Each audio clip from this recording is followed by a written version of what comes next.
Hey there, Fright Night friends. It's that time again. Welcome to Scary Movie Fright Night with Chris and Sam. This week, we're talking about The Shining.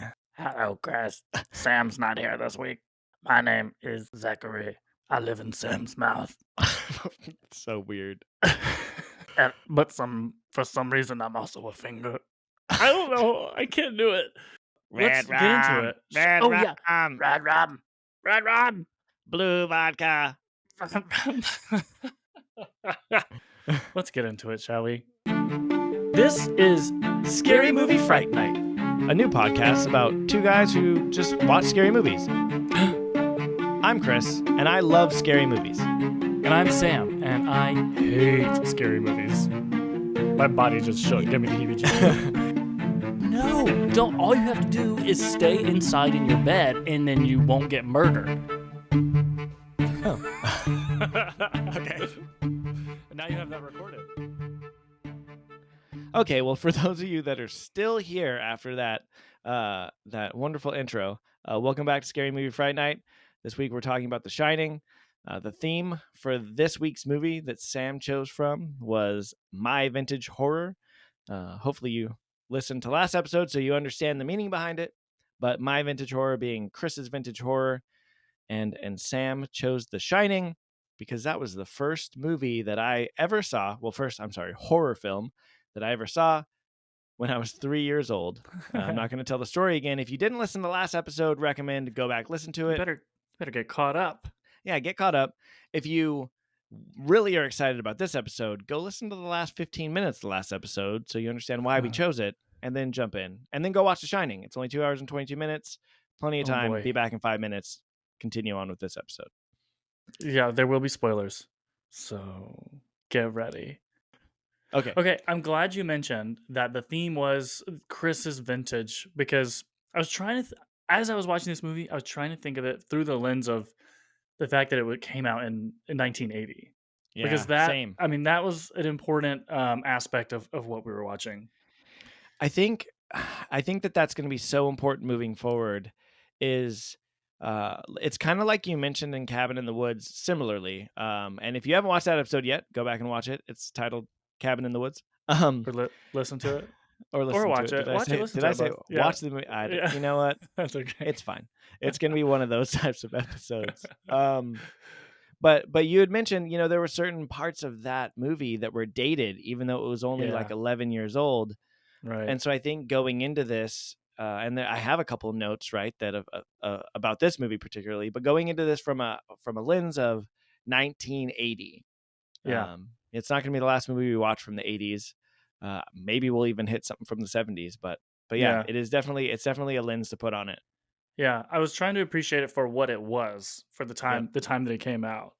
So you want my hot takes? Let's go. What do you think? Well, I think one of the things I appreciated most about the movie was the music.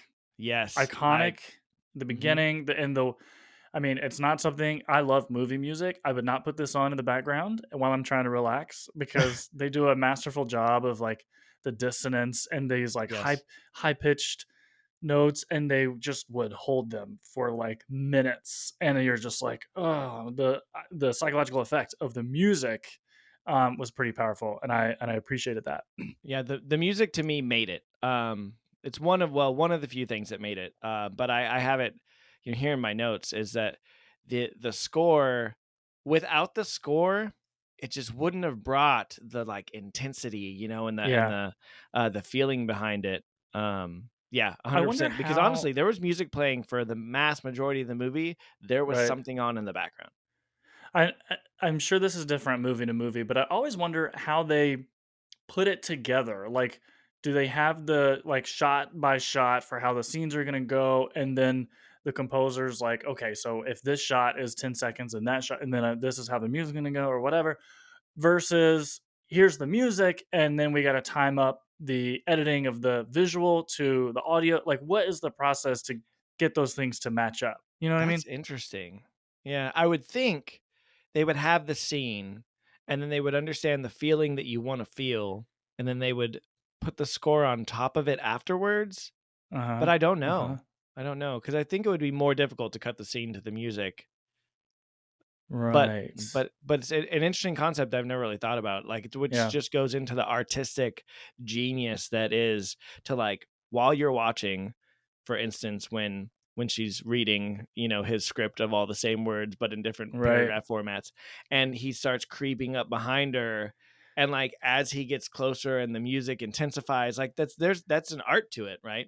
Yeah. Which Yeah. is, I mean, why people win awards for movie scores, I mean, it's but it's thanks to the music that you know something's about to happen, right? oh, Like yeah. it's the music that gets you like on the edge of your seat, like, oh, something terrible is coming. So I'm always paying attention to the and it just disappears into the background if you're not Yep. paying attention to it. Although this music actually was so sometimes it was almost like uncomfortable. Not Yes. uncomfortable. It was like this hurts my ears because it's so Yeah. like high It was pitched like and it was dissonant in the and like foreground. There was no yes. way not to notice, in my opinion, right? There was no way not to notice this, like, pounding music Yeah. that, if you had the volume up loud, that you're just like, "Oh, man." It's like that Um, scene when she swipes the knife at his hand when yep. she's in the shower. He's cut through the door with the axe. She swipes at his. That's what the music sounds like. It sounds Yeah. like getting a fucking knife cut to your hand. You're like, ah, it kind of makes It's you true. cringe a little Well, bit. yeah, because and some of those notes and those pitches and it's like you're like, "Oh, that does kinda hurt a little bit," like, and so Yeah, yeah, it gives you, like, you react to the music as much as yeah. you're reacting to the movie itself, yeah. Totally, totally. It's like a visceral reaction. I didn't get scared in the sense of like, like I'm scared for myself. Right. I definitely was a little bit like when they're running through the maze at the end, the Yep. boy and the father. I need to memorize the characters' names. I do such a terrible job of this. Okay, it's I Danny as the always Yep, kid. don't worry, I always make notes. So Jack is There the you father, go. So you can reference. played So by it's Jack. Danny. Yeah, You think I would remember yeah, Danny because he's Danny. running around screaming Danny the whole time. Uh, It's true. and I was Well, like, it's true. oh, I don't want the kid to die. So I was kind Right. of like, get out of there, Danny! Like you smart little kid with your stepping Yeah, back in the snow that footprints. was Like you're pretty so brilliant. clever. Pretty brilliant. Yeah. But other than that, I mean, I wasn't like I didn't feel scared, but I was trying to think of it as if I was an adult in the 80s or a child, a Or toddler, a 3-year-old. That's a fine. 3-year-old Yeah, watching this. younger than Danny at that. Yeah. Yeah, how would I feel about it? And I think there were, I think maybe this is just culturally that we've become so desensitized to things, to gore and to suspense. And I mean, if you watched Game of Thrones, you see people get murdered in a blink of an eye, and you watch Mhm. heads explode, and you're so 100%. like, Which so kinda then you goes go back back and yeah, go ahead. which kinda goes back to our to what we had said about, the formula for rating a movie, which has surely changed over time, right? I'm Yeah, sure that the things we see nowadays would probably be right. NC-17 something rated, Yeah, in yeah. 1980. Did they have Rotten Tomatoes in the 80s? Like, surely that So could have been a thing. It was a so they didn't, but they have since Rotten Tomatoed it. And it got an 82% on Rotten Tomatoes. okay, Yeah. interesting. Again, I don't know what their criteria is, but I thought that was interesting that, Yeah, pretty high. yeah. And when you read about it, when you just like Mhm, Googling it, like it's iconic for a reason. There's a reason that it's not hard to find to stream. Um, Obviously Stephen King is one thing which we can talk about a little bit because it didn't mhm. really follow the book and Stephen King actually wasn't very happy about it. But it's an iconic movie that even today I think horror movie goers know and appreciate it. It gets you thinking. There's some questions. Stanley Kubrick, left some ambiguity in some areas to make people say, well, like, what did that mean? Does that mean Yeah, this? yeah. So yeah, so Well, I think we mentioned too last week that there's, or in our last episode, that there's cultural references all over the place to The Shining. Like, Ready oh yeah. Player One has this whole thing built into it with references to The Shining, and I didn't realize this was in this movie when I saw the kid riding around on his little Yeah. tricycle, his Yeah. little what is that bike called? I think it I was was a like, oh, tricycle. Yeah. I have seen this. I have seen like I think I don't know the Family Guy or The Simpsons or maybe Oh both yeah. or so I've seen that very specific like the kid riding around Oh from yeah. behind And like they that. probably showed twins in the same episode. The There's been twin girls. twins. You see Yep. that all over the place. Yeah, yeah, yeah. So references to like horror imagery from The Shining is Well, and even the everywhere. "Here's Johnny" thing, like, that's been I we Yeah. could probably Google it and find 100 instances of movies and TV shows that people will say, "Here's Johnny," for Mhm. just because it just became an iconic phrase that everyone knows, even if they've never seen The Shining. Yeah. How was it for you? Well, okay, first of all, you saw this for the first time when you were, like, 3 years old. Which I Had obviously don't remember, but I saw it which you again after that, but Okay, so you had rewatched it as surely an a adult. few times. I Okay. don't know if I've actually seen it as an adult. Um, I know I saw it, young adult childhood. I don't know if I ever actually rewatched it as like a full-fledged adult. It's possible, but it might Yeah. very well have been 20, 25 years since I've seen this movie. Was there Um, anything in the rewatch that you had never noticed before? Like, did you see anything differently than when you had watched it before? um, I think that going in with that lens kind of we talked about, right? So I think definitely noting the vintaginess to it, Yeah. the score, we talked about the music, but I also noticed like the cinematography and the single, seemingly mostly single camera kind of following in the room and the way they Mhm. do that. And how it like follows the characters. I mean, I looked it up a little bit. That there was an article on MovieWeb about the cinematography, and it talks about The Shining being, claustrophobic and merciless, portrayed by deliberate and unsettling images. It says the majority of the story is captured in steady shots, either locked off, slowly moving, or photographed from a distance, creating an impression of supernatural presence bearing down on the characters. So, Mhm. like, when he's riding his trike down the hallway and it's like right behind him and it's following him, Right, um, right. when he's running in the maze, it makes you feel like he's running Oh, from yeah. the camera, You. even Yeah. though, his father's who knows how many maze turns behind him, but it gives you that feeling with the music, that single camera following. That's what I really noticed was those two things, the score and the camera. I'm trying to think. Those were kind of the two big things for me that really Mhm. brought it, that I noticed as, Yeah. an old adult. Now I did get a little confused because they also had at some point made a TV miniseries that Stephen King wrote that more closely followed the book.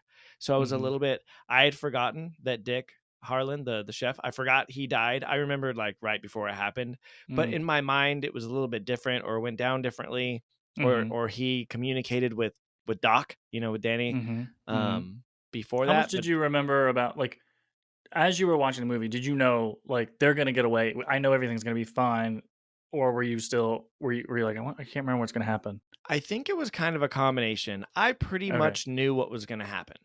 I think Okay. that I have for all the memory that I don't seem to have of the last like 10 years, like my more recently like short-term memory is more foggy, but like stuff like me remembering scenes from movies from when I was a kid, I remember it pretty clearly. And if Mhm. I don't remember it exactly, I know as it progresses, I know what's going to happen It next, starts coming you back. know. Yeah. Yeah. Like, That's I know I particularly watching it, I remember when, again, she's reading the script and he's following her. Oh, she's gonna hit him with the bat, he's gonna fall downstairs. Oh, then she's gonna drag him into the pantry. Oh, Mhm. then, and so I kind of, as it happens, I remember, oh, this is happening next. I don't know, because I wasn't really thinking about it, I think, but I don't know how much of that I could have mapped out. I probably could have written out the gist of it. Did you Um, have, like, were you experiencing did you have adrenaline? Were you scared? Did you experience, like, suspense of, like, "Oh," or was it because you've been exposed and you kinda knew what was coming that you were just re-experiencing the movie, but not necessarily on the edge of your seat with fear?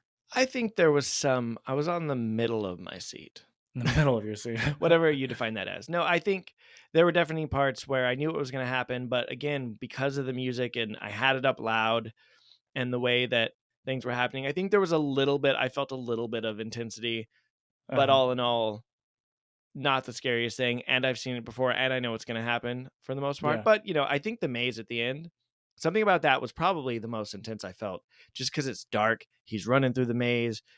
Dad's coming after him. He's screaming his name, and it's all culminating in this moment. And again, I know what's going to happen. Yeah. As soon as they got in the maze, I remember that Danny does the footstep thing, and I don't remember exactly how he does it. And then when it gets to it, and I'm like, oh yeah, that's how he does it. Yeah. But even then, but for that part of the movie, and there are a few parts that probably just made me feel a little bit of like, oh man. But I think again, I think most of because that score was good, Yeah. because that music Yeah. just made you feel that way. Yeah.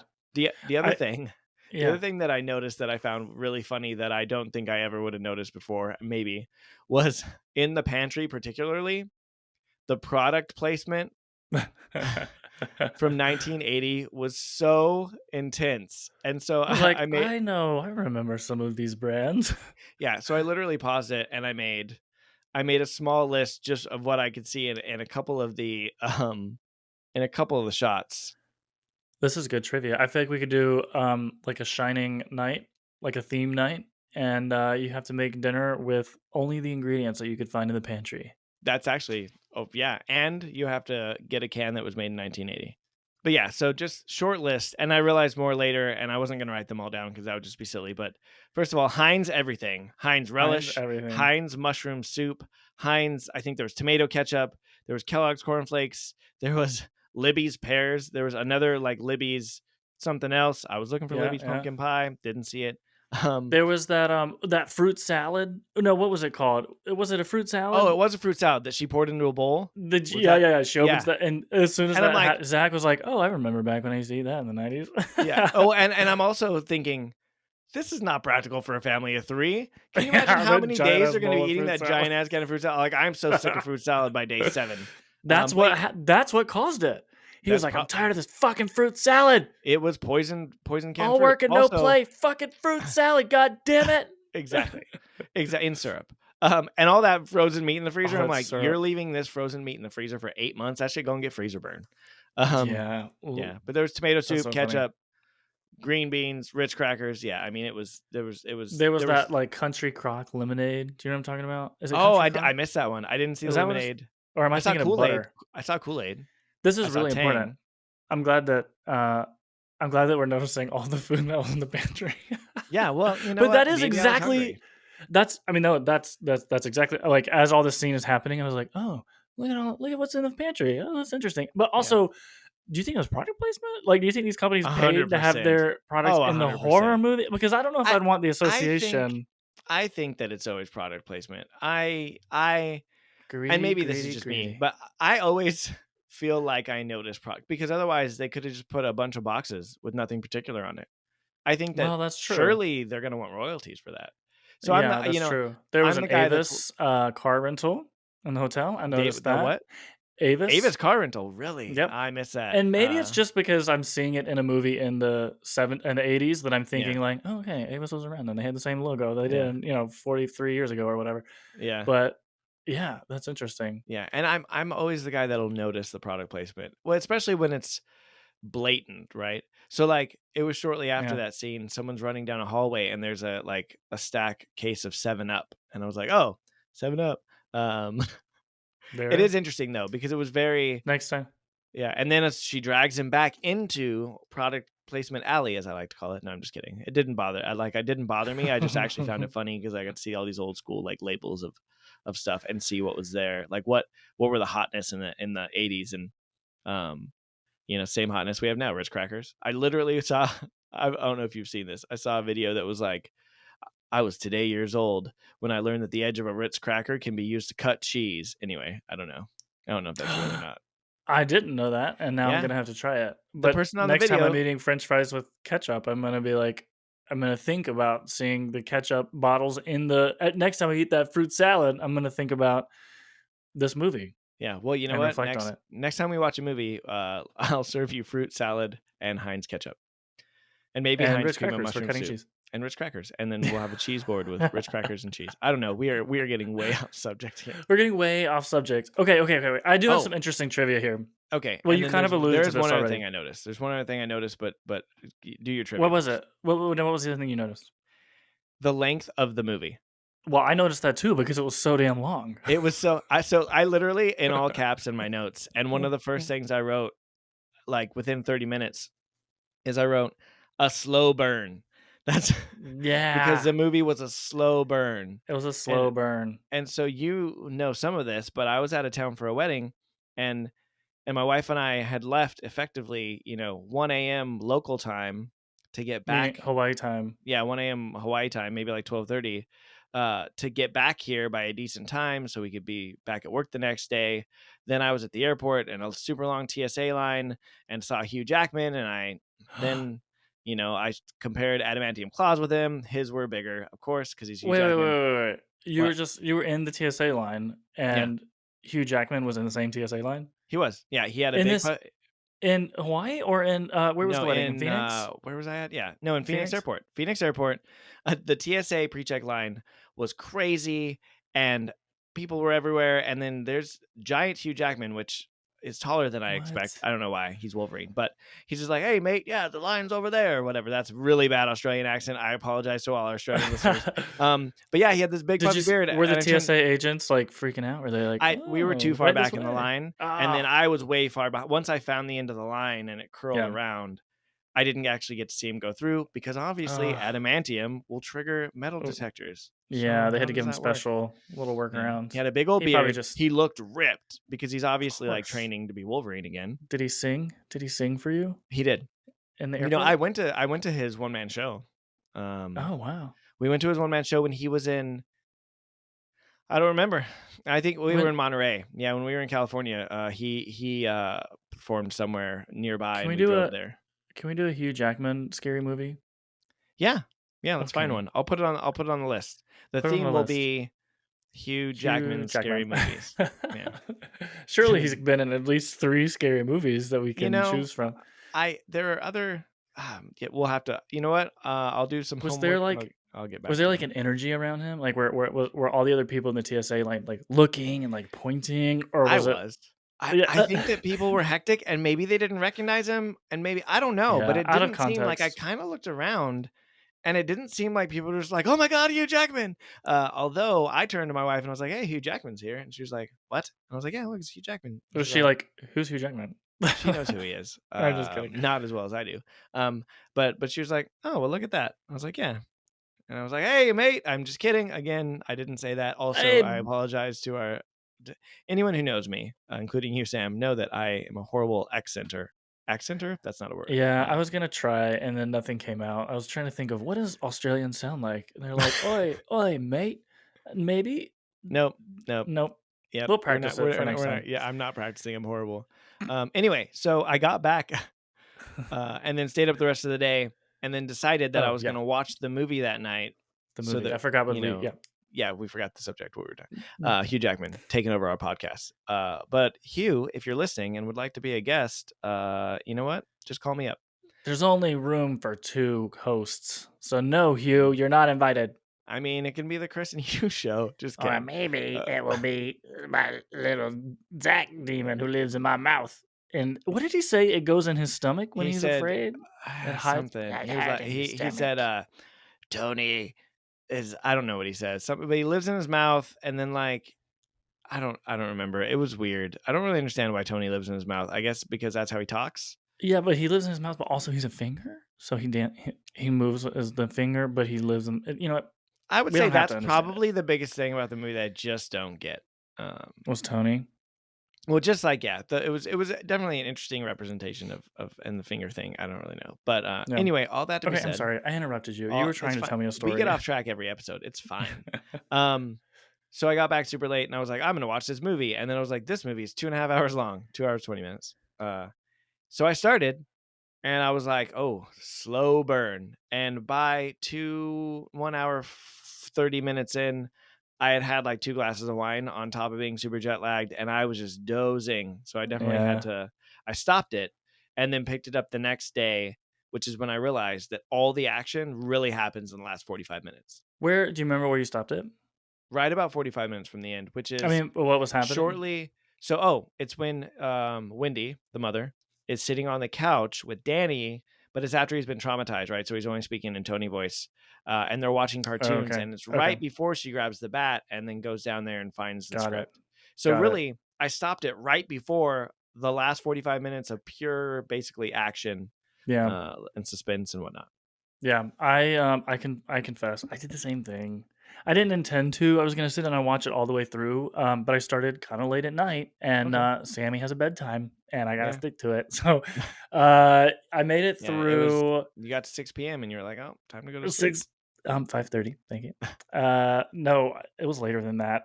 But I got to the point where he was going into the ballroom and the party was happening. Not the Oh, first okay. time when he was talking to the bartender, but the second When time when the whole party. right. And then the butler, who he keeps referring to as Jeeves, Yeah, like but it was knocks him, Grady. runs into him. Yeah. Yeah, that whole thing is when I came back to it, because it was long, and I appreciate the pace, the slowness of it created that feeling of suspense, Mhm. but it was just so long and so slow, that I mean, I was struggling. I was like, Yeah. oh, Well, I'm gonna and I fall feel asleep. like for that length of a movie, watching his transition from normal to Mm, crazy hmm. I felt like in modern day, right, could have just been worked out more. It didn't feel that it progressed over the 90 minutes Right. that it would have over 90 minutes. You know what I mean? Okay, let's talk about this. Okay, I think let's talk about it. this was We're kind of, so you mentioned earlier that Stephen King was not a fan of the mhm, movie. He's been very, so he wrote the book The Shining, mhm, and he's always been very vocal about the fact that he didn't like the movie. yeah, or And hated so it, I I think he hated said. it. Yeah, Yeah, I did a little bit of reading. This is from Far Out magazine.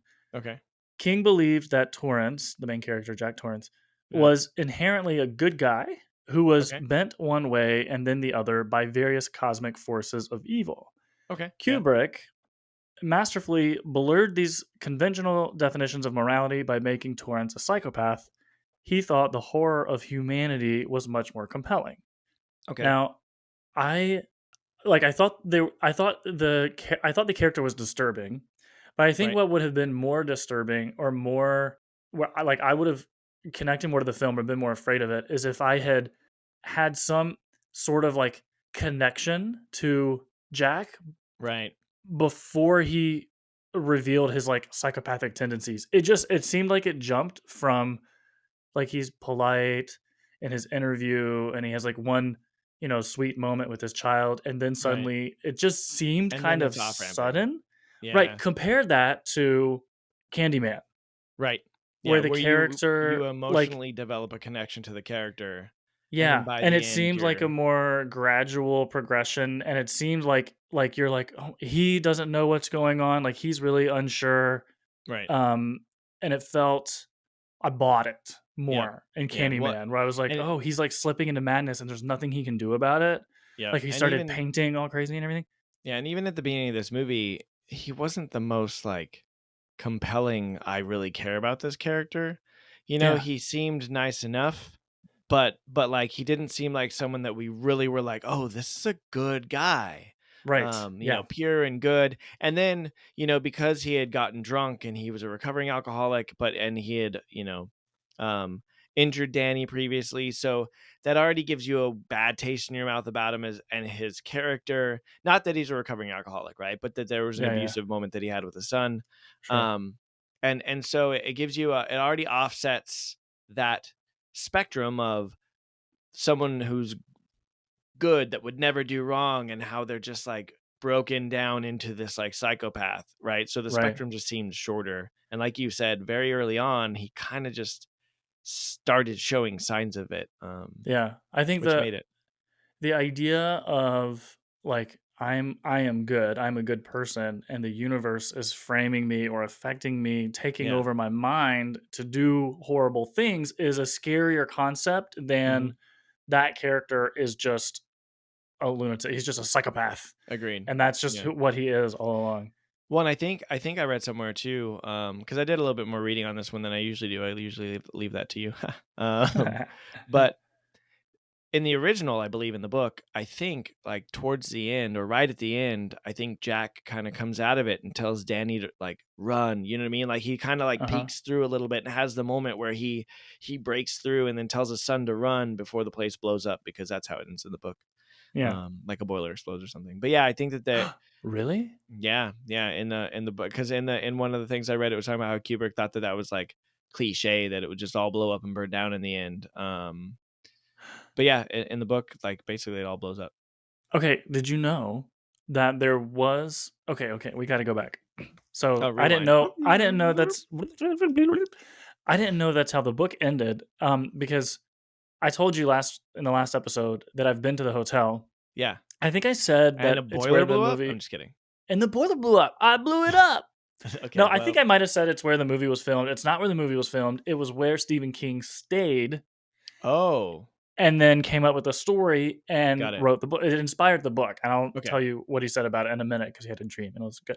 But I was reading about the hotel, the history of the hotel. It's the Stanley Hotel in Estes okay. Park, Colorado.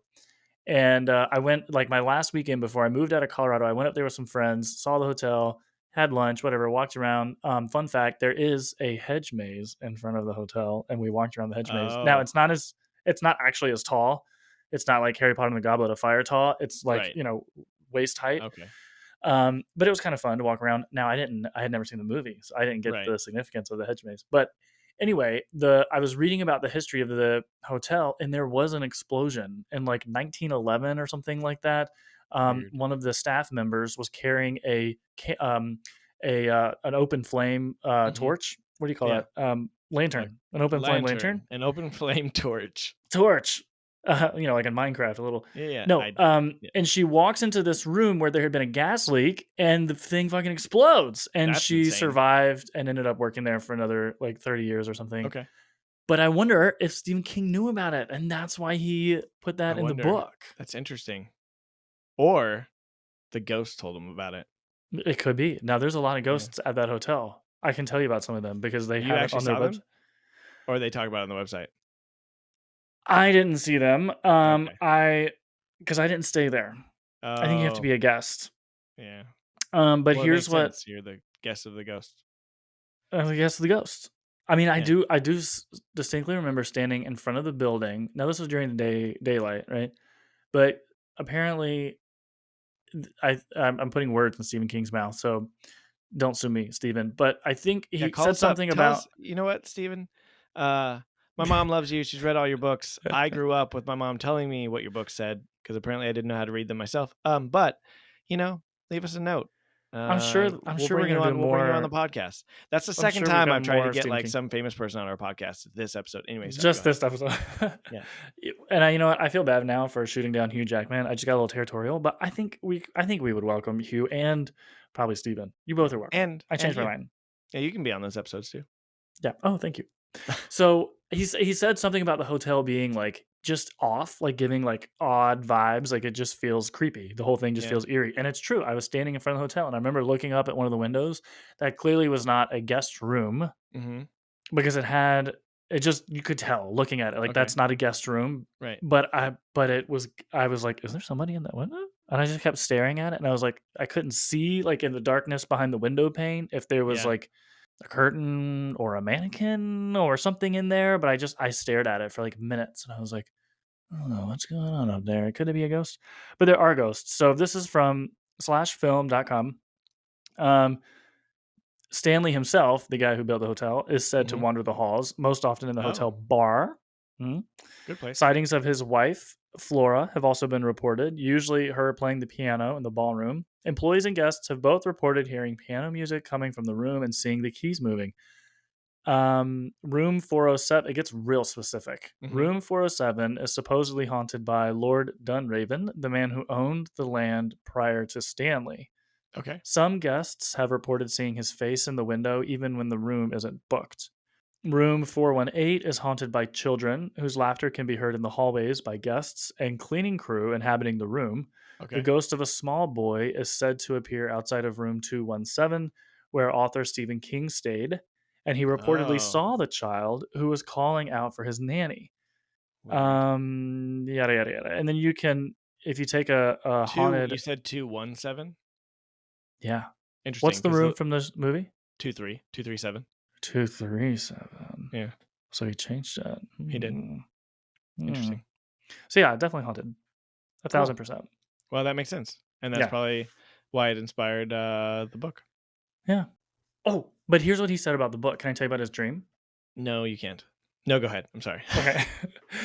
So because this all connects to the character of Jack Torrance. Okay.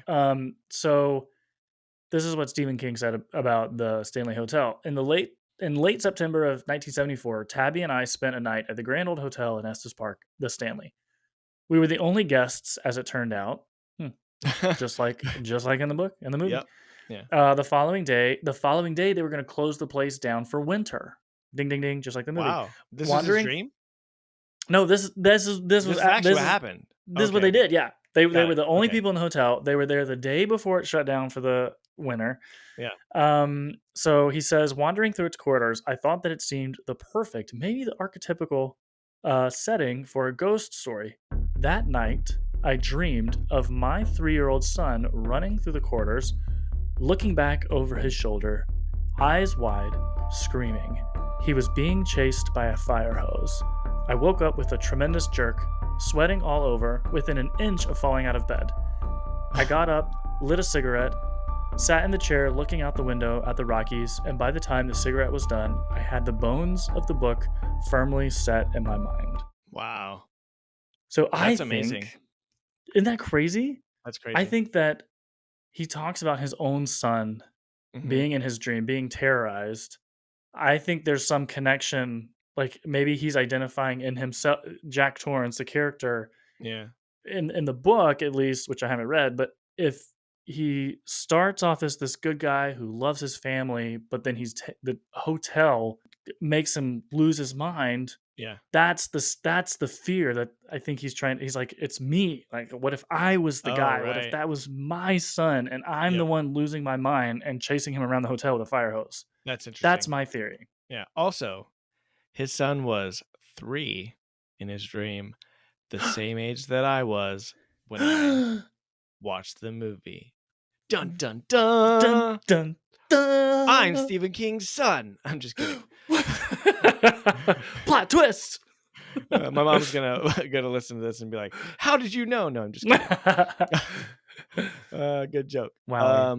No, but so that's super interesting. So yeah, one day maybe I'll read the book, or maybe one day we'll watch the miniseries and we can compare it because the miniseries, was written by Stephen King. He wrote the TV miniseries to be Oh, okay, more okay. accurate to his book.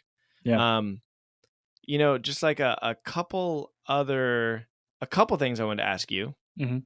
One, so the articles talked about how Stanley Kubrick wanted to leave a few things that were ambiguous. So particularly Mm, the ending. Like, what are your thoughts on the yeah, ending? yeah, It zooms in on the photo. There's Jack yeah. Torrance's face, 1921 in the ballroom. I know what I kind of thought. I read what other people thought. I don't know if you read this in your research at all, but I didn't. okay, so what do you think? And then I'll tell you. And Stanley Kubrick did actually make he did actually specify what his intent was at one point or another. So I'll tell you that. But first, what do you think? It was funny. Something funny happened right at the ending, and I was like, Yeah, "This is gonna ruin the scary nature of the movie." But I was watching it with my boyfriend Zach, yeah, and they show the photo, and it's like a full ballroom full of people, and yeah. immediately your eyes are drawn to the guy in the front, Right. who is Jack Nicholson. It's the character. It's the guy, right? And Zach was like, "Did you see it?" But then it like fades to like a zoomed in portion of the photo, so Right. you're only looking at like a batch of like 15 people, and he was Yeah. like, "Well, in case you missed it, like now do you see it?" But then it Yeah. zooms in a third time, and it goes It like just is. to his face, and Yeah, he's like, "Okay, you definitely saw it, didn't you?" And I was like, "I mean, that is funny. I saw it the first time around, but thanks for pointing out that he's there. I saw it. I saw it." So what do I think? Well, that became the first question I asked as soon as the credits started rolling. Yeah. Is I was like, well, what does that mean? Like, Right. what is he a ghost? Does he live there? Has he always been? Does he reincarnate in future? Like, what? I Yeah. don't know. I didn't really think of an answer. I just kind of Well, wondered about it for a second, and then I and then you didn't moved decide. on. And then you went Yeah. to sleep. What do you have a theory? And I didn't read any theories behind it either, so I have no idea. Yeah, I think that people can probably name a bunch of theories, right? But I think one of the main theories that was kind of, an idea that I could have maybe seen as possible was that, when the hotel absorbed his soul, he then became, he became one on the photo. But, which makes sense. Mhm. However, that is not what Stanley Kubrick's intention was. So, effectively it was one of the things you said that he is effectively a reincarnation of the previous caregiver. And so Mm, Grady was, I don't remember the name of the actual caregiver, but Grady was another previous caregiver, the guy the butler, right, who right. killed his family. And then but throughout the movie they mentioned two previous caregivers with the same last name. And so in 1921 Jack Nicholson, Jack Torrance, you know, his previous iteration of himself was that previous version of the caregiver. Okay. So is it like Um, this is a cycle that will continue every I 10, guess 20 years? I don't know that it goes any deeper than that. Oh, okay. I think it's just, that he is a reincarnation because they actually, so I think it's the point when they're bathroom and he's talking to Grady, and then Grady says something along the lines of, "You've always been the caregiver here," or something like that. Right. Yeah, yeah, And yeah. then and You're then always and then always been Jack here. talks about at some point a couple times where, he walked in and he felt like he knew the place, like so I think that all that kind of is just like this, hinting at the fact that, he's been there before in a previous life. Um, Yeah. yeah, Interesting. which is just kind of interesting. And There th then It makes me think about so far we've done Candyman, mhm, Cabin in the Woods. yep, I don't know if this applies to Megan necessarily, but it M3, makes me yeah, think it makes me think about, like, this idea of control, and I'm wonder if this will be, like, a theme in some of the other scary movies that we watch, but the idea that, like, you are not in control of your life. There is a yeah, destiny that is already determined for you, and you're just progressing through it. So in Candyman, he yeah, was, like, chosen to be the reincarnation again, the, that's like, true. rebirth of, like, and that was nodding to this continuation of, um, racial inequality in the United Hmm. States and just this ongoing cycle.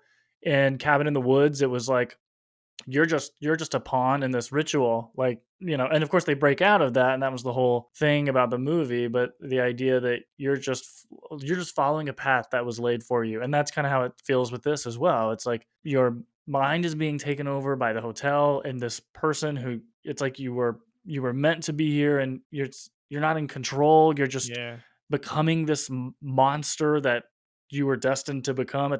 It's interesting to me that 3 of the 4 movies that we've done so far there's some connection there around control and destiny Yeah. and how these characters come to be. That is interesting. It also, now that you mention it too, it kind of, I think it again adds another layer that kind of just takes away from the movie.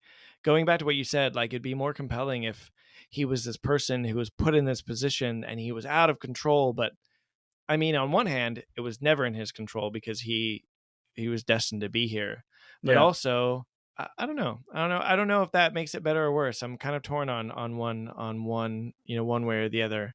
yeah. Um, Are there it, other, like, crazy fan theories about the ending? Not really. Not that I really saw. And of course, at some Mm, point, Kubrick said it, and so now it's online and people can just read it. mm, One thing that is kind of interesting, though, that I found. So there was a sequel movie that came out a couple years ago, and I saw it actually called Doctor Sleep. And so Stephen King wrote the book, mm. Doctor Sleep, as a sequel book, but it's Danny Torrance as an adult.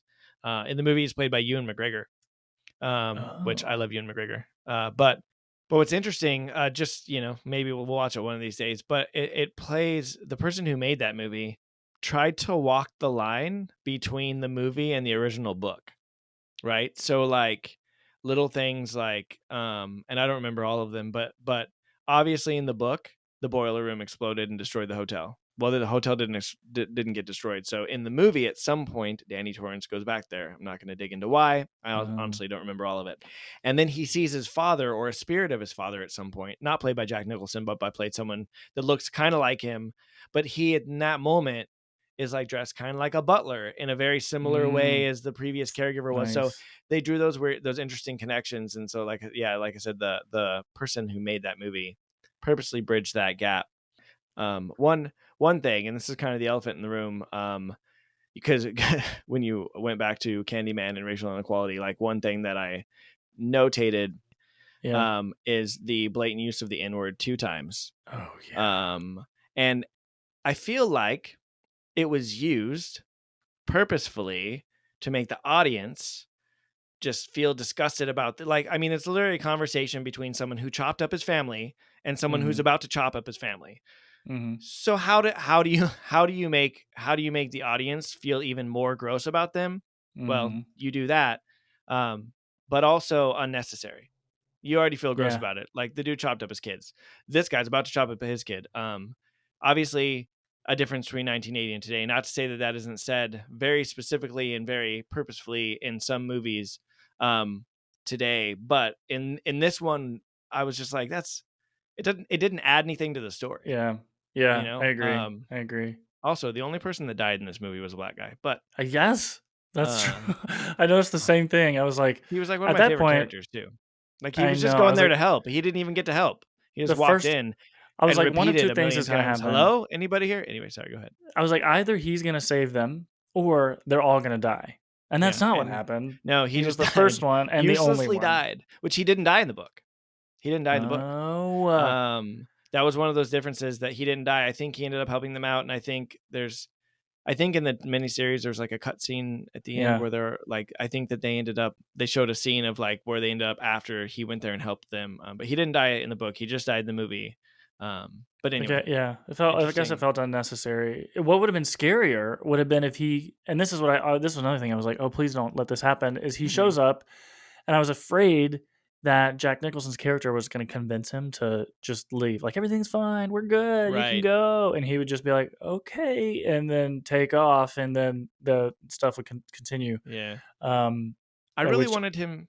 This might have happened in the miniseries, and maybe that's where I'm getting it. Like, I wanted him to use The Shining to talk to Doc. Like, they can talk without words. Oh Doc's yeah, hiding in the yeah. thing, and I want him to be like, Doc, where are you? Doc, where are you? And then help him and find him, and maybe he still dies. But him going there, Right. like they show him, he's in the bed, he knows it's bad, he gets on the plane, he calls the police, and this is not in the right order. He gets on the Thundercat, also not the name of the Snowcat, The whatever it's called. Thundercat. And then he goes all the way out there, and they show all this stuff just for him to walk in, knowing something's wrong, and start yelling, And you get immediately "Is killed. anybody Yeah. here?" Literally like 3 or 4 times in a row. I'm like, "This is it." First of all, if there Yeah. is anyone there and they're up in their room, do you think they're going to hear you? Anyway, Well, true. but There was a lot of moments like that where I was like, "Oh, this is an old school horror film where the thing that they're doing makes 0 sense, but it's yeah, fine. It's fine." yeah, but he Yeah, I didn't have to agree with you die. It though. was I kind of think that useless. was It was a useless yeah, use of his character, who was a pretty pivotal character for our understanding of Doc's shining ability, right? right. I But forgot then about just that was we're like so far in the episode I forgot to even bring this up, the fact that the name of the movie The Shining, I before watching it I had no idea what that meant. In that scene where he's explaining what The Shining is to the yeah, kid, I think was the first moment where I felt kind of drawn in and like curious, like, oh, what is The Shining? What is right, this power that you have and the hotel has, and like what does this mean? But then as it progressed, it didn't I felt like I didn't really fully understand what it was, or yeah, like I didn't understand the yeah. meaning or how it And maybe, worked. yeah, maybe it's better fleshed out in the book. I think I did read, Yeah. that Kubrick's intentions. I think that, part of Danny's shining being so strong is kind of what like clicked on some of the, all the bad instances in the hotel. But Oh, also that okay. doesn't make sense because Jack Torrance was reincarnated. So maybe that's not right. But it's Yeah, interesting. because Yeah, Jack Torrance, like, what he was doing also Shining, because he was seeing things. I don't think so. I think the No, ability okay, to like see the future, and he was seeing things that were ghosts. got it. But he couldn't. I don't know. Yeah, I don't really have an Okay, answer. interesting. Yeah, Yeah. I didn't quite Um, catch that, but figure but that the out. last couple things I have to ask you Yeah. is, really the three. I think there are really only three like iconic like flashes of things that they saw, right? So there was the twin girls that showed up, and this Hmm. particularly the scene where they like skip back and forth from them being dead and alive, which I actually thought was pretty gruesome. They usually these days don't show like gruesome images of children. Hmm. Um, so it was a little bit unexpected for a 1980 film. But then there was also the woman in room 237, and Hmm. then like the scenes of the blood gushing from the elevator. Hmm. How do you Hmm. rate those? Scary? Like not scary because they weren't particularly Mm. scary, but like were any of those creepy? Because I think those were moments that were intended to be creepy. Yeah. But 2022 Sam watching 1980 Shining. What were your thoughts? Yeah. Yeah. I think the dead children is a bit gruesome, right? I think, Yeah, and that's I think why I was the most worried about the kid in the maze. I was like, don't kill the kid. yeah, So that I think probably is the highest in terms of yep. just what's disturbing. I thought the lady in the tub was sexy. I was like, oh, look at her, just Particularly after she not gonna changed. body shame. Yeah, Yeah, after she changed, I was like, yeah. hey, girl, She had a hot laugh we should maybe or something. we should Uh, maybe check what kind of soap you're using, because I don't know if it's good for your yeah, skin, acid but soap. yeah, she needs some loving too, and he was happy to oblige. So Yeah.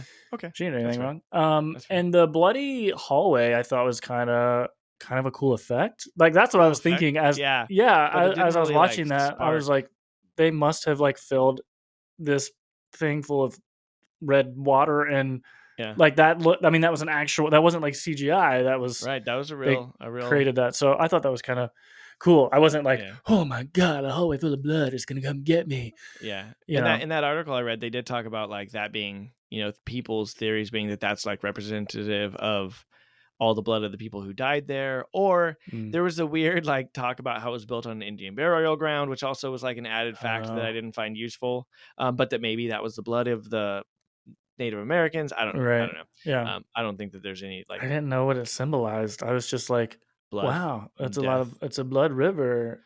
I have one But more topic before we get to the closing questions.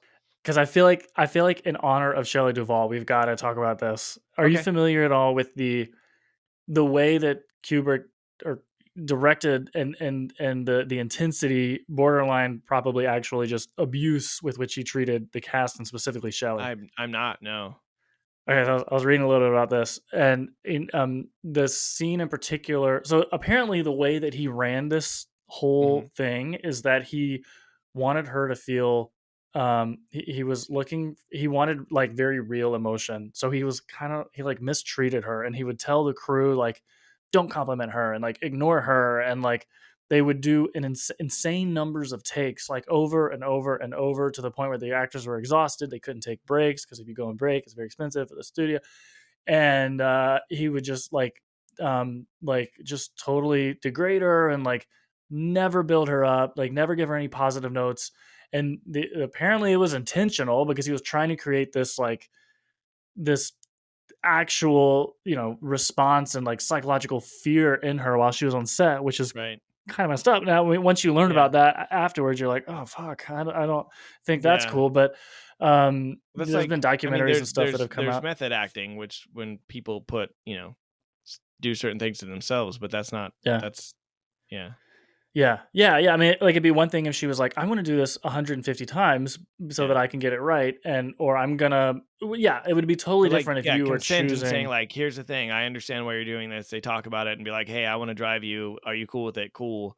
But Right, that's, right. yeah, that's And after we finish this, I want to make sure you're okay. right. Like Yeah. Yeah. whatever. And that's That's an apparently unfortunate not at fact. all. I mean, this was again a long time ago, and Right. but I mean, it was just interesting. So a lot of her acting. This article talked about how it wasn't acting, it was reacting. It was Yeah. like true. I mean, the bat scene, they did like 160 something takes of the bat scene. So her hands were literally like rubbed raw, like Right. bleeding from holding that thing and swinging it And she for was hours and exhausted and she was days, tired and exhausted. Yeah, she looked exhausted. That's and it's interesting. and it was real. Like that's the thing. It was like not Yeah. makeup. It wasn't her, and not to discredit her acting ability, but it wasn't that she was Right. creating that. It was real, a real traumatic response to the way that she was being treated on set. Well, that's an unfortunate fact. Right. That is a very unfortunate fact. I I mean, I would I oh think that is man. almost scarier Yeah. than the fictional experience that they were. I mean, yeah, I don't I know. wish I could see an interview with her I wonder how she feels about it, now. I wonder Yeah, what her take is now.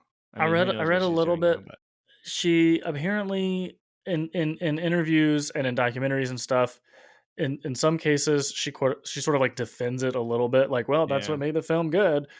Uh, but in other cases she's been like, yeah, I mean, it really sucked, like it Yeah. really sucked, and it was really hard. And I mean, it's probably a weird thing where it's an Where the iconic film was super film, so you don't want successful, to, right? yeah, And you don't want to shit on it and be like, I hated yeah, that whole how thing. do you balance that? But also truth, right? Like Yeah, doesn't didn't have to be that way, right? it didn't have to. You could have had a Um, great film without it without being a having to abuse your cast or right. particularly Yeah. the woman on your cast, right? Like Yeah, there's a difference between, um, like, hard work, long hours, and, like, abuse, psychological abuse. Yeah, right? yeah. So, anyway, just Well, in honor of Shelley Duvall, in honor of I thought Shelley Duvall. she was fantastic. I was so proud of her in the end for Yeah, getting her kid out of there.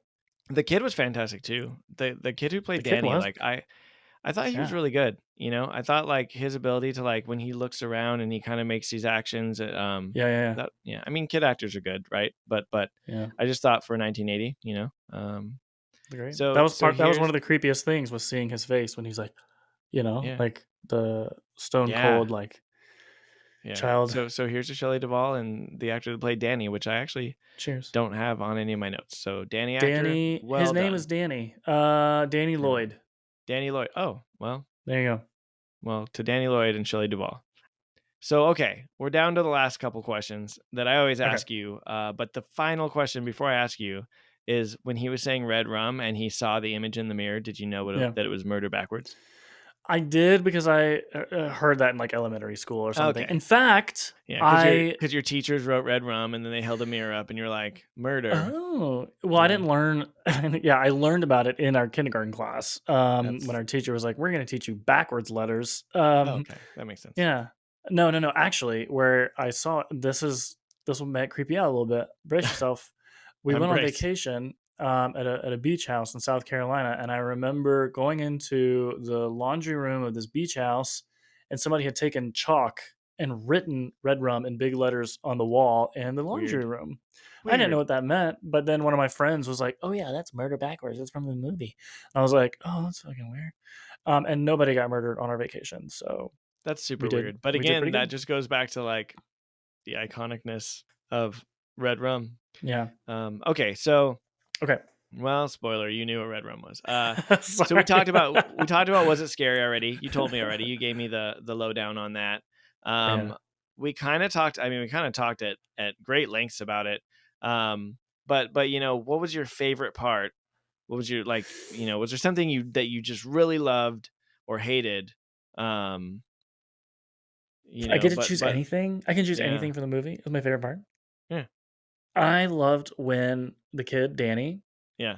makes it out of the window and gets to slide down the hill of snow. That looked really fun. I That looked really was fun. like, I agree. wow, that was great. Yeah. Like, what a great escape. Like, if I'm escaping a murder, that's the only way that I want to do it is down a hill of snow. And I know that we Yeah. live in Hawaii and we don't often get snow, but Right. Snow what I mean? I know exactly what you mean.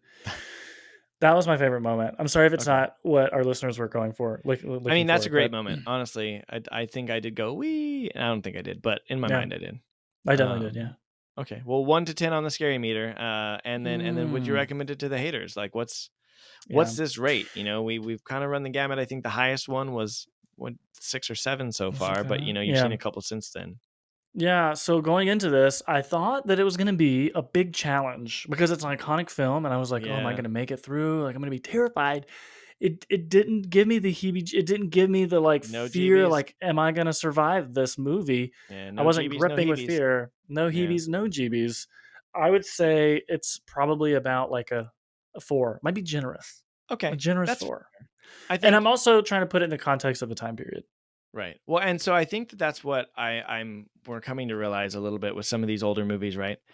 Particularly, I think this one, something that's not considered an iconic movie such as this, is that it may not rank high on the scare meter, but if Right. it's well made, Yeah. it will still stand the test of time, Yeah. which I think this one did. I think that you go in with the lens and you go in knowing what it is, and you watch it and you're like, okay, like I appreciate the movie for what it is. I appreciate the cinematography. I appreciate the Mhm. score. Mhm. Did it scare me? Not really. Yeah. But I think that we'll continue to find that there, and in future movies, this one, I honestly don't even know how scary this was to my mom 25, 30 years ago, right? So, uh, but there are movies that'll come up that were scary when they came out that, we'll Yeah. see. Maybe they'll Yeah. hold up better or worse. Maybe they're probably not as well made, but were they scarier? We'll have to see. Yeah. So I'd say like in 1980, it might have been a 9 or a 10. But in Maybe. 2023, it's a 4 for Yeah. me. Yeah. Yeah. Lots of F-bombs for a 1980 film and lots of Yeah, like that is true. A intensity. Yeah. lot. Yeah. I was not a huge fan of the treatment, the husband to wife treatment when he's saying like, "Get No. the fuck out of here." I was like, Yeah. "Rude?" That Yeah. was rude and He was uncalled pretty for. rude. And there was part of it where it's like, yeah, especially, when he really started cracking up, like he was just kind of more of an asshole than he was like a scary psychopath. But Yeah. anyway, So would I recommend it? It depends. Okay. It depends. I think if you're a person who's like, I need to experience like the cultural icons, Yeah. and it's like you want to be able to understand all the references to this movie and appreciate it as a work of art. Yes, you should watch it. If you're not a scary movie aficionado and you don't have 2.5 hours to kill, I would say maybe not. I didn't particularly Interesting. Yeah. enjoy the experience. Like, I wouldn't watch it Yeah. again. I'm glad that I did so that I can like check the box, Hmm. but I wasn't like intrigued enough to rewatch it like That I makes would for some of sense. the other movies That makes we've seen. sense. Unless you're really trying to look at like old vintage horror, it doesn't bring a lot to the table. But yeah, I Mhm. could see why you would say that. Okay. That's Okay. fair. That's fair. Like, I'm Yeah. glad I watched it as well. I don't know that I'm going to watch it again for the rest of my life, which is hopefully a long time. Um, but you never know. Next time I do a Scary Movie Fright Night podcast, with my next friend, With just kidding. Steven, A- with Stephen King. After, yeah. After you're so scared that you leave the show and I have to bring in someone new, I'm just gonna maybe, slide down a snowbank on out of here. yeah, and then just know what I mean. But I'm glad. Well, I'm not glad that it didn't scare you, but I am glad for what that means for next week. Oh my gosh. Okay.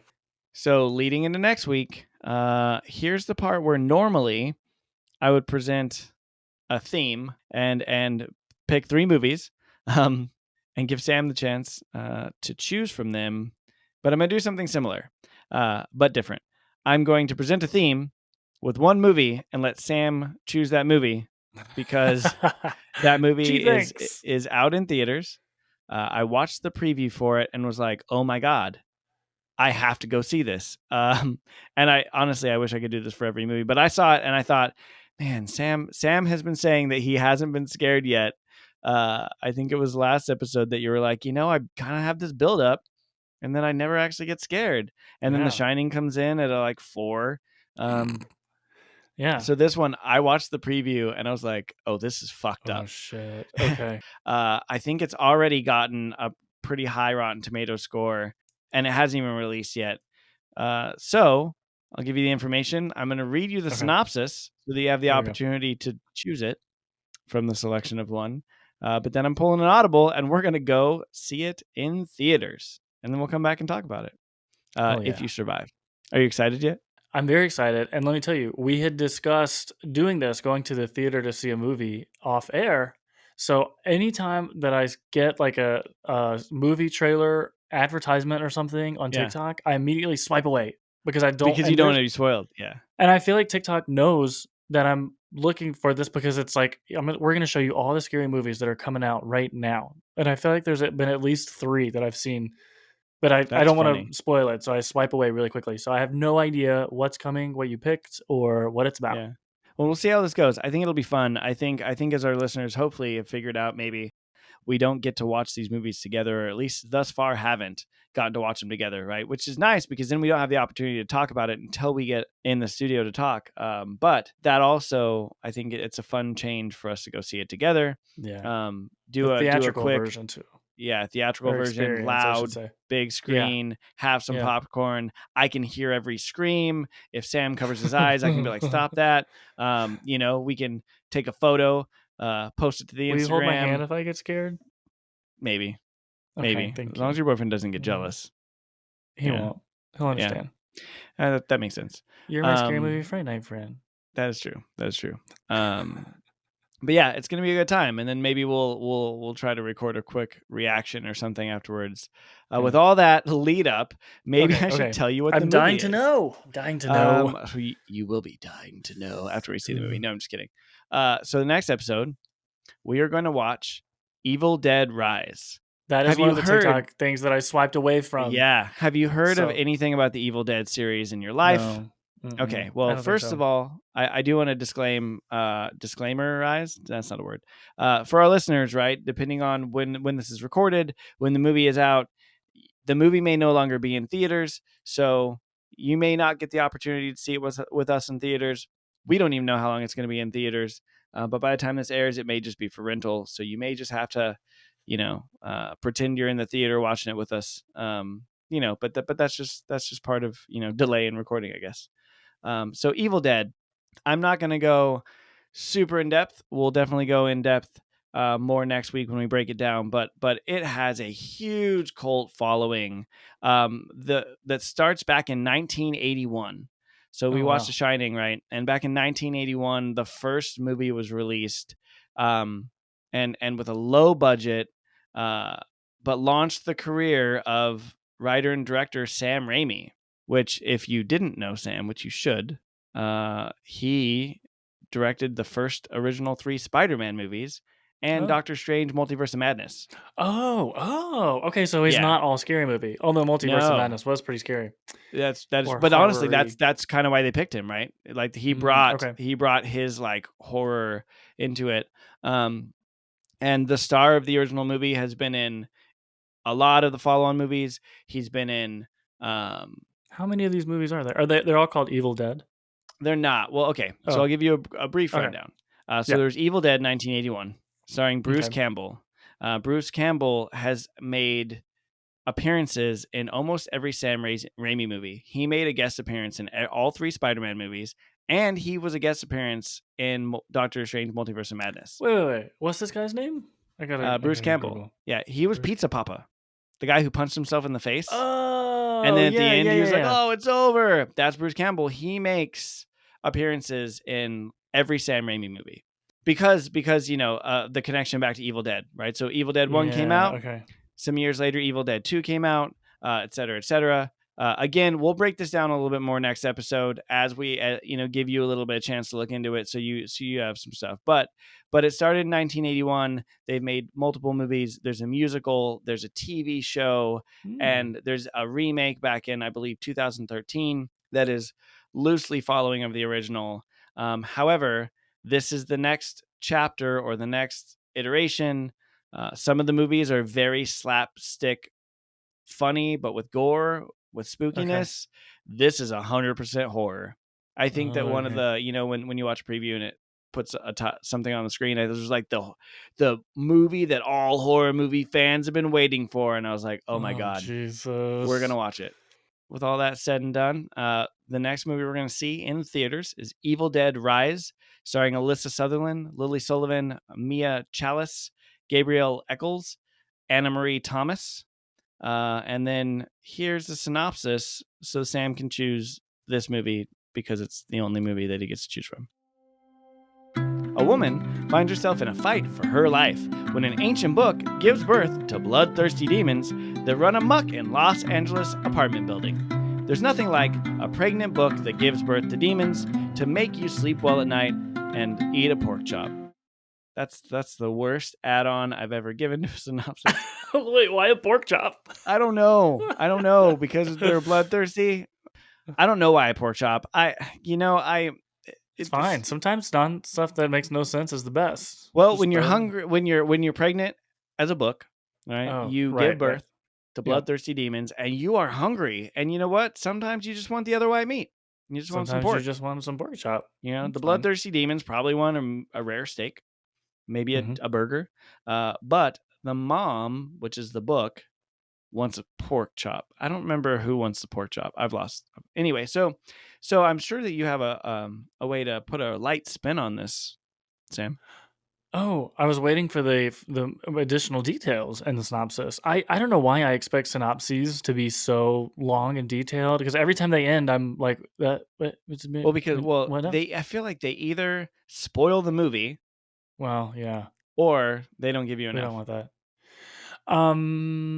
Okay, so ancient book. We've got a very scholarly cast of characters here, right? Yeah. I don't understand how it's giving birth. Is there somebody like a witch or wizard who's like casting some spells? Is there like a Melisandre thing going on, or is the book alive? Well, I think that probably at the beginning it shows a scene from the past of someone, making sweet love to the book, so they can be impregnated. That's not actually what happens, but I knew you'd appreciate the perversion. Who knows? We don't know what's in this movie yet. Okay, so I have an idea. Some demons. Yeah, and for our listeners out there, if you've seen any of the Evil Dead movies, you know the book. It's the same Oh. book. Oh, so this book is part of the Mhm. universe. I Okay. even Does it think that this always book was live in an featured in, apartment I in even LA? think that this book might have had a feature moment. Uh, like not this book, but I felt like one of the books in Doctor Strange looked a lot like this book. Anyway, sorry, go Oh ahead. yeah. Yeah. What did that book had a name? The Darkhold. Yeah, I think it Mm. reminds me of this. But this is I could, you know what, I'm gonna tell you. It's not a no, I'm not. I'm not gonna tell you. You Okay. can't know what the book is. They're gonna No tell you in the spoilers. movie. They're probably gonna tell you in the first 10 minutes anyway. Okay. Yeah. I don't want any additional details. I just want to I'm get not telling you there anything. and find out. Okay. It sounds Bloodthirsty fun. Sounds demons. whimsical. Yeah. What part of LA are we in? Who knows? I mean, Probably my brother the lives good in part. LA. Yeah. The I good have part. friends in LA. Yeah. Yeah. So In an apartment building, right? So she's there with her friends, there with her neighbors. They get a couple drinks. They they make a pork they chop get or to two experience the birth of of book their friend. demons, which Yeah. is And they probably a probably rare have, occurrence. again, it's I like to think of this movie that I haven't seen yet, but just based on the preview is pretty in depth. And so, it starts out kind of fades in with this nice, relaxing music, and it's a Hell bunch yeah. of friends sitting around, and they're, it's like a baby shower, and the Cute. mom book is opening gifts, and they're like, "Oh, thank you. I Oh, really wanted this uh, like onesie yeah. for my bloodthirsty demons." And then someone else is like, "Oh, look at this, it's a George Foreman grill for your pork chops. You Oh, know that they love pork." Yeah, oh, it's yeah. so nice. And And do little and games like she's drinking some guessing. orange juice while her friends are drinking Orange. mimosas, right? Because Yeah, she because can't she can drink. have alcohol. But That's they're getting right. a little tipsy and they're having fun, and then they start playing cornhole and hopscotch and Ugh. tetherball. They had a tetherball court, don't know why. And then it turns a little dark, and you hear a scream, and then you realize, oh, it's just childbirth, man. Yeah, the pain Yeah. of bringing a new being into the world. For the record, this is probably just a metaphor, because they say that childbirth is like giving birth to a bloodthirsty demon. That's what they say. That's what my mom said when I was born. It sounds like it's just a movie about the beauty and elegance of bringing new life into the world. Maybe Yeah, taking some life out of the world, TBD. But TBD, TBD. yeah, I think it Yeah. sounds. I'm thrilled It's gonna be joyous. We're gonna for have the some new mom. popcorn. We're gonna get some candy. I'm gonna get a soda. I might even get a banh mi, depending on what theater we go to. Some of the Wow. theaters here have banh mi sandwiches. I don't know, banh mi hot dogs. Anyway, I'm going all out. I don't even know how long the movie is. I actually don't even think the movie's that long. I think I had it down here somewhere. It doesn't matter. We're gonna watch it anyway. All in one go Um, too. We're not gonna split it up. no, Okay, no well, falling asleep. No, if you better not have to fall pee. asleep? Yeah. Yeah. Oh yeah. Okay. I'll come prepared. Okay, We won't diapers. have the giant thing of Diet Coke. We Um, will. by this time next season, we're gonna be sponsored by Depends, so you can watch and pee at the same At the same time. time. What are we Never even have to talking leave the about? theater. This episode I is don't full know, of but nonsense. I do think I have a decision. Oh, you haven't? Oh, And okay. I know that it's a hard one. I've thought long and hard about this, and I think there's only one right answer. And it's Okay. to go to the movies and to go see Evil Dead 2. What is it called? Evil Dead Rise. That was well done. Did Rise. you do that on purpose? You're like Evil Dead Yeah. 2. I forgot what it Um, was called. What does the Evil rise Dead. mean? Rise up, The eyes up. Hamilton. rise up. It's Oh, okay. because the Evil Dead watched Hamilton. The book is Um, actually the Constitution of the yeah, United yeah. States. Okay. That the book. Yeah, exactly. Evil Dead Rise Up. Evil Dead Rise. I think maybe we should close out. Yeah. It's probably about time. It's time. So for all our listeners that are still with us, God, I hope they've all signed off. They're like, okay, Evil Dead Rise, cool. I sign out. This episode mirrors This is what it was like to watch The Shining. You're like, Yeah, Are exactly. we there yet? Yeah. Don't worry, we have Okay. 45 minutes We've left. made Action it. packed. Thanks for tuning in to Scary Movie Fright Night. I'm gonna keep going with this Team Chris, Team Sam thing because I think it's fun. So if you enjoyed today's episode and our hashtag Team Chris, leave us a 5-star review and tell us which If any of the Evil Dead movies is your favorite, if you've seen any of them, which, if you're Team Chris, hopefully you've at least seen one of them. If you're hashtag Team Sam, tell us whether you heard of it or not. If you've heard of Evil Dead, let us know. If you haven't heard of it, let us know. And if you have seen them and you're hashtag Team Sam and you're like, that's why I hate scary movies, well, then let us know that too. And just, in case you don't know, you can follow us on Instagram where we'll post some fun clips, bonus content. Maybe we'll post a picture of us at the movie theater. And the link to our Instagram page is in the episode description. I hope you enjoy your popcorn and some Evil Dead Rise, and we'll see you soon. See you next time, Scary Movie Fright Night friends. Okay, everybody, grab your popcorn, grab your M&Ms, and grab your britches, because Sam's about to pee his pants. That's right. Hold on to your britches. We are about to walk into Evil Dead. I was trying to remember the last time I saw a scary movie in theaters. I don't know that I'd ever seen a scary movie in theaters. The last movie that Sam thought was scary in theaters was when he saw Bambi in theaters back in 1975. That was really scary. Do you know what happened to his mother? All right, what are your predictions about Evil Dead Rise? Death, destruction, gore. We've done Megan. We've done Cabin in the Woods. We've done Candyman. We've done The Shining. How do you think this is going to rank in terms of scariness? I'm going to predict that Sam is going to rank this a 10. Oh, fuck. All right, friends, we're going in. See you on the other side. See you there.